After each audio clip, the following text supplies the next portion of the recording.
Alaikum wa rahmatullahi wa barakatuh.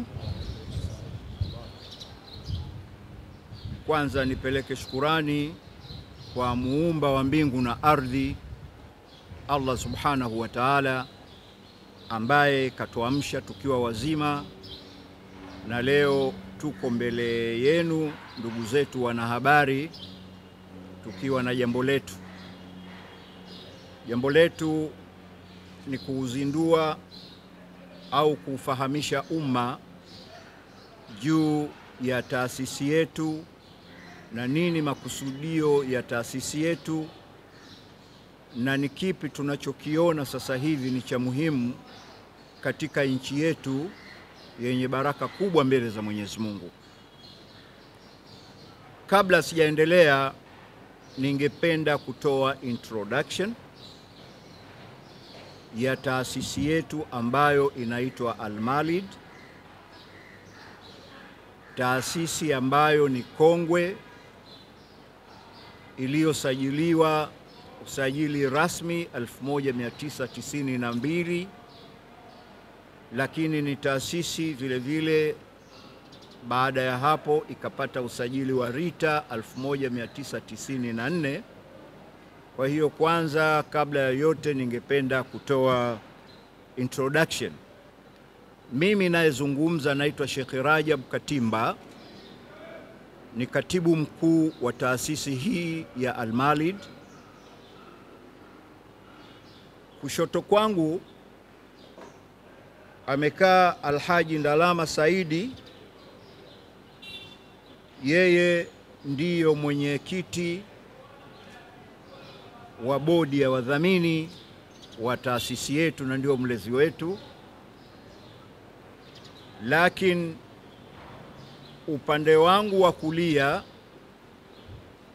kuna Hajat Mariam ambaye naye ni mmoja katika wadhamini wa Al-Malid, na alhamdulillah mashallah akafanya kazi kubwa sana, hasa upande wa kina mama. Kama tunavyojua kwamba hata historia ya dini yetu wanawake wamekuwa na fursa kubwa mno, na hata muumini wa kwanza wa dini ya Kiislamu ni mwanamke, Bi Khadija radhiyallahu anha. Lakini ukiendelea upande wa kulia pembeni kule kuna mwenyekiti wa watendaji wa Al-Malid ambaye jina lake anaitwa Yusuf Mikidadi. Narudi tena kushoto pembeni kabisa kule, huko tunampata Abdul Azizi Madenge ambaye yeye cheo chake ni katibu mwenezi taifa. Baada ya hapo tunaye bwana Suleiman Mbogo, yeye anaitwa Suleiman Bakari Mbogo, ambaye yeye ni kiongozi au mwenyekiti wa mkoa wa Dar es Salaam.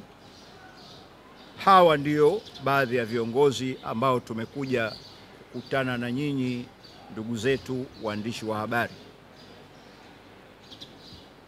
Lengo letu kubwa kwanza ni kuitambulisha taasisi kwa ambao labda hawajawahi kuisikia, ili waweze kuijua na waweze kujua kazi yake ni nini. Lakini lengo jingine ni mustakabali wa nchi yetu na nini nafasi yetu au nini nafasi ya Mtanzania katika kuitumikia nchi yake. Ndugu zangu, hii Al-Malid kama nilivyosema kwamba ni taasisi kongwe, lakini ni taasisi ambayo kazi yake kubwa ya kwanza ni kuwazindua watu walioghafilika na dini, walioghafilika na Mwenyezi Mungu. Hii ndio kazi yake kubwa. Tujue ndugu zangu kwamba Mwenyezi Mungu kutuumba alikuwa na malengo yake, na lengo kuu la Mwenyezi Mungu kutuumba ni kumwabudu Mwenyezi Mungu. Yeye ndio aabudiwe, kusiabudiwe chochote kile. Lakini kwa bahati mbaya watu wameghafilika kufikia mahali kwamba Mwenyezi Mungu tunamuondoa kwenye nafasi yake ya uungu, na hili ni janga kubwa. Kwa hiyo sisi kama Al-Malid tulikuwa tunatekeleza amri ya Mwenyezi Mungu, kwa sababu ukienda kwenye Qur'ani chapter ya 3 au sura ya 3 aya ya 104, Mwenyezi Mungu mwenyewe anatoa amri, anasema waltakum minkum ummatun yad'una ila alkhair, waltakun minkum ummatun yad'una ila alkhair wa ya'muruna bil ma'rufi wa yanhauna 'anil munkar wa ulaika humul muflihun. Kwamba kuwepo na kundi, kuwepo na taasisi, kuwepo na watu ambao kazi yao, unaona, watakuwa ni wenye kuamrisha mema. Wao na waita watu katika kufanya mambo mema, mambo ya amani, mambo ambayo Mwenyezi Mungu anayaridhia. Kazi yao iwe ni kuamrisha mema na kukataza maovu. Kwa hiyo utakuta kwamba taasisi yetu, kule kuwepo tu kwa taasisi ni agizo la Mwenyezi Mungu kutekeleza kile alichokisema kwenye kitabu chake.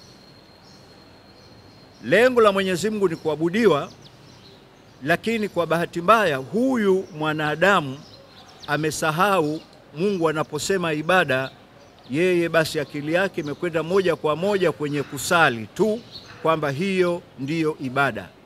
Wakati kumbe kusali ni sehemu tu ya ibada ya kumwabudu Mwenyezi Mungu, lakini Mwenyezi Mungu anaabudiwa katika hali yoyote tangu siku ile uliozaliwa mpaka siku utakayoondoka duniani. Unajifunza na unaabudu. Jinsi utakavyokuwa unaishi, kama utakuwa unafanya kazi, almuradi kwamba kazi yako ni ya halali, uko tayari kwenye ibada na unapata thawabu zako. Jinsi utakavyoishi katika jamii, jinsi utakavyokuwa mtu wa imani, mtu ambaye unapendwa na watu, kukosekana kwako inakuwa ni adha kwa watu, ujue kwamba uko kwenye ibada. Na anakwenda mbali zaidi kwamba mwanadamu siku zote asiyo ni mwenye kujipendelea tu peke yake, bali yale anayoyapenda yeye ampendelee na mwenzie. Ukifanya namna hiyo uko kwenye ibada. Kwa hiyo taasisi ya Al-Malid, moja ya kazi ni kuwazindua watu ambao wameghafilika na Mwenyezi Mungu. Hiyo ndio kazi ya kwanza ambayo tunamshukuru Mwenyezi Mungu ametusaidia, tunaifanya vizuri, na ukongwe wetu hatujautumia vibaya. Tuna wawakilishi almost kila mkoa, na tunaratibu kwa kazi mbalimbali, kazi ambazo mwanadamu anazihitaji.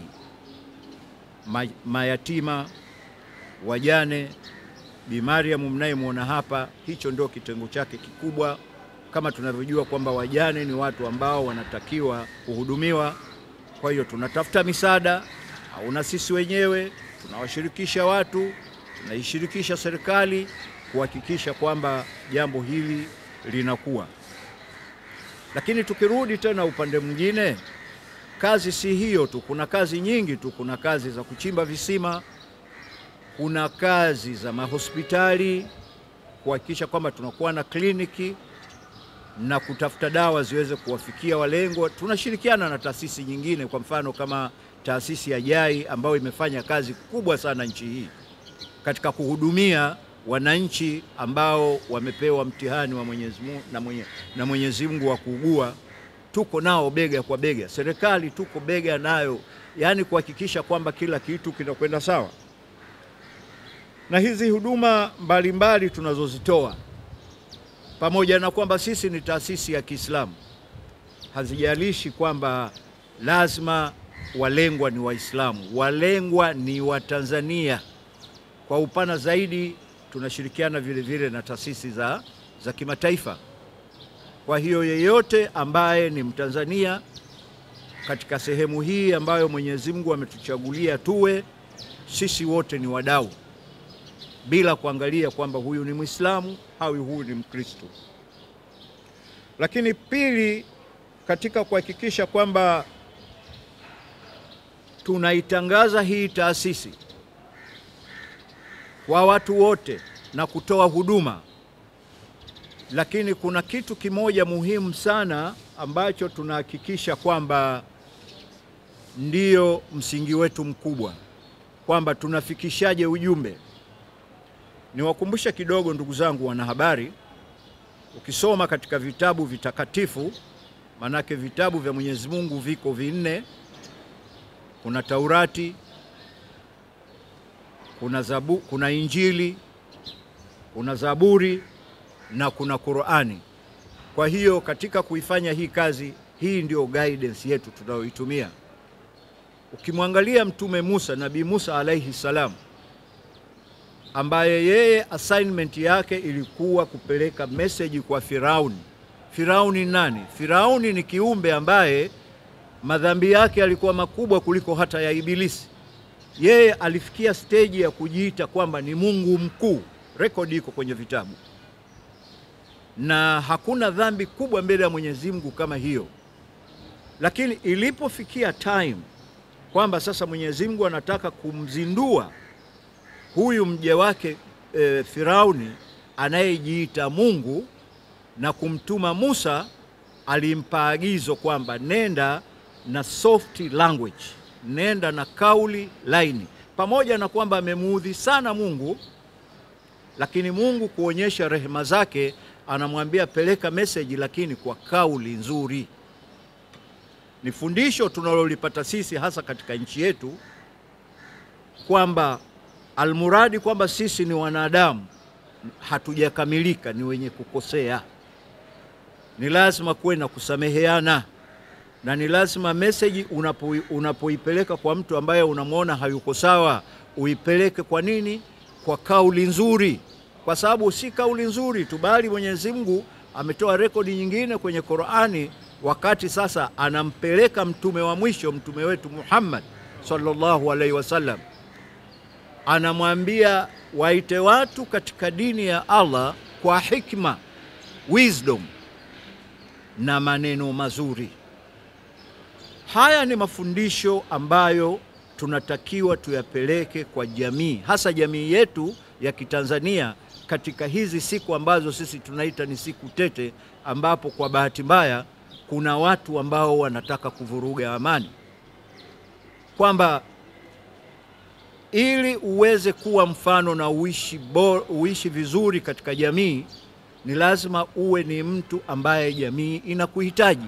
Sio ifikie mahali kama ndio unadondoka basi wote wanafurahi kwamba afadhali kadondoka. Lazima tujifunze kwa viongozi wetu, mitume waliotangulia, jinsi walivyoishi na watu, waliishi namna gani. Agizo la Mwenyezi Mungu ni kutumia hikma katika mambo yote tunayofanya yanayohusu maisha. Kama nilivyoanza kusema mwanzo kwamba tunapozungumzia ibada, tunazungumzia mfumo kamili wa maisha ya mwanadamu. Yuko kwenye ibada, as long as mfumo huo anaokwenda nao ni mfumo halali, ajue kwamba yuko kwenye ibada. Kwa hiyo hili ni jambo ambalo tunatakiwa tulitangulize mbele. Tuhakikishe kwamba sisi ni Watanzania. Utanzania wetu, kama tulivyoambiwa hata na viongozi wa nchi hii nyuma huko, kwamba tunapozungumzia kwa mfano Afrika, ni Afrika yetu moja. Ukimzungumzia baba wa taifa Mwalimu Nyerere, sisi tukiwa vijana, na ndio moto uliokuwepo mpaka kuhakikisha kwamba Afrika yote inakuwa huru, alikuwa akirudia kusema kwamba uhuru tulipata kweli mwaka 61, lakini uhuru huo haukukamilika. Alikuwa anasema haukukamilika kama kutakuwa kuna nchi nyingine bado hazijajikomboa, hazijapata uhuru. Kwa hiyo ni kwamba unapoishi katika jamii, uhakikishe kwamba unampendelea mwenzio jema lile unalojipendelea nafsi yako. Ndugu zangu wanahabari, kama mnavyofahamu kwamba katika chini ya wiki 2 kutoka sasa hivi, nchi hii inaingia kwenye uchaguzi. Uchaguzi ni jukumu letu la kikatiba kama Watanzania. Ni jukumu ambalo linakuja kila baada ya miaka 5. Kuweza Mtanzania kukaa chini ukatafakari na akili yako timamu kwamba nani nimtangulize mbele katika uongozi. Ni jukumu ambalo kila mtu anatakiwa ahamasishwe, pamoja na kwamba hawezi kufungua pingu kwamba nenda kachague, lakini ahamasishwe, ajue wajibu wake wa kikatiba kwamba sasa ni wakati wa uchaguzi. Kama ni wakati wa uchaguzi, nini nachotarajia, nani ambaye ningependa aniongoze awe kiongozi wangu katika nchi. Sasa kwa bahati mbaya, tunapofikia muda kama huu, huwa kuna kutokuelewana, na kwa bahati mbaya kuna baadhi ya watu ambao sasa hivi tetesi zimesha kuwa ni nyingi tu kwamba wanapenda kuvuruga, wanataka kuvuruga uchaguzi. Wakati uchaguzi ni haki ya kikatiba, regardless ya chochote ambacho kinaweza kuwa kimetokea katika nchi, lakini fursa hiyo ni lazima ibaki mahali pake na itekelezwe jinsi inavyotakiwa. Sasa sisi kama taasisi, hili jambo tumekaa na tumelitafakari na kuona kwamba hapana, kwa sababu kazi yetu sisi ni kuwazindua watu, basi tuwazindue watu waelewe kwamba haki ya kikatiba ni kupiga kura. Kwa hiyo tunatoa wito, ndugu waandishi wa habari, nyinyi ndio mtakayotusaidia kupeleka hii message kwa Watanzania na dunia yote inatuangalia, kwamba watu waelimishwe hata kwa siku hizi chache, na wakae mbali na yeyote ambaye anataka kuvuruga uchaguzi. Uchaguzi ni haki ya kila raia, hata kama kuna nini, lakini hilo jambo kwanza ni first priority. Kwa hiyo hatutakuwa tayari sisi kama taasisi, tunaungana na Watanzania kuhakikisha kwamba hiyo tarehe 29 ikifika tunakwenda kupiga kura. Hili ni jambo ambalo ningependa lieleweke, na nisingependa kwamba vyombo husika vikae vikisubiri, na wakati vinaona kabisa kwamba kuna mtu anataka kuvuruga amani, kwa sababu sisi Waislamu tunapozungumzia amani tunazungumzia dini yetu. Unaposema kwamba mimi ni Muislamu, unasema kwamba mimi ni mtu wa amani. Unapokuwa na amani, yawezekana kabisa kwamba kunaweza kuwa kuna up and downs katika hiyo amani, lakini first priority inatakiwa iende kwenye amani. Lakini baadaye kama kuna kitu kinaweza kirekebishwe, lakini tukijua kwamba point namba moja ni nini? Ni amani. Na hakuna chochote kinachoweza kwenda vizuri katika nchi. Hata hiyo ibada yenyewe ambayo Mwenyezi Mungu ametuambia kwamba ibada sio kusali peke yake, ni kufanya kazi, almuradi kazi yenyewe ya halali, na mambo mengine yote haiwezekani uyafanye kama hakuna amani. Kwa hiyo na kuombeni sana ndugu zangu, tupeleke hii message kwa Watanzania kwamba hizi siku chache zilizobaki sisi wote tuwe ni wajumbe wa kuhubiri amani, ili tatizo hili zoezi hili liweze kwenda salama. Baada ya kuyasema hayo, ningependa sasa nimkaribishe katibu wetu mwenezi taifa, ili aweze, tutakuwa na wazungumzaji wawili watatu, ili aweze kuendelea na hatua hii, lakini nasisitiza amani, amani, amani. Asanteni sana.